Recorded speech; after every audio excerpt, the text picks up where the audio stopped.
Iran के वजीर दाखिला डॉक्टर अहमद वहीदी वफ्द के हमरा एक रोजा दौरे पर इस्लामाबाद पहुंच गए हैं।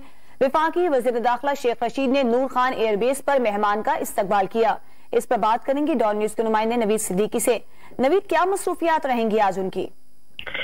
जी, ईरानी वजीर दाखिला डॉक्टर अहमद वहीदी इस्लामाबाद पहुंच गए हैं। वजीर दाखिला शेख रशीद अहमद ने नूर खान एयरबेस पर उनका इस्तकबाल किया है। ईरानी वजीर दाखिला अपने वफ्द के हमरा कुछ देर बाद वजारत दाखिला में वजीर दाखिला शेख रशीद अहमद के साथ 1-on-1 और वफूद की सतह पर मुलाकातें करेंगे। इसके अलावा ईरानी वजीर दाखिला वजीर आजम और आर्मी चीफ से भी मुलाकात करेंगे। पाक ईरान बॉर्डर मैनेजमेंट और कैदियों के तबादले पर अमन दरामद के हवाले से बातचीत होगी। इसके अलावा जो बलूचिस्तान की सूरत हाल है और पाकिस्तान मसला जो उठाएगा, जरा का कहना है कि कुछ जो दहशतगर्द अनासिर ईरान के रास्ते या सरहद पार से पाकिस्तान आते हैं और उस किस्म की कार्रवाइयां करते हैं, उसके ऊपर भी बातचीत की जाएगी। और जो पाकिस्तान इस वक्त बाढ़ तामीर कर रहा है बलूचिस्तान जो पाक अफगान पाक ईरान बॉर्डर के ऊपर, उसके हवाले से और दीगर जो दो तरफा बातचीत है उसके ऊपर भी तफसीली गुफ्तगू की जाएगी। जी, बहुत शुक्रिया आपका नवीद सिद्दीकी।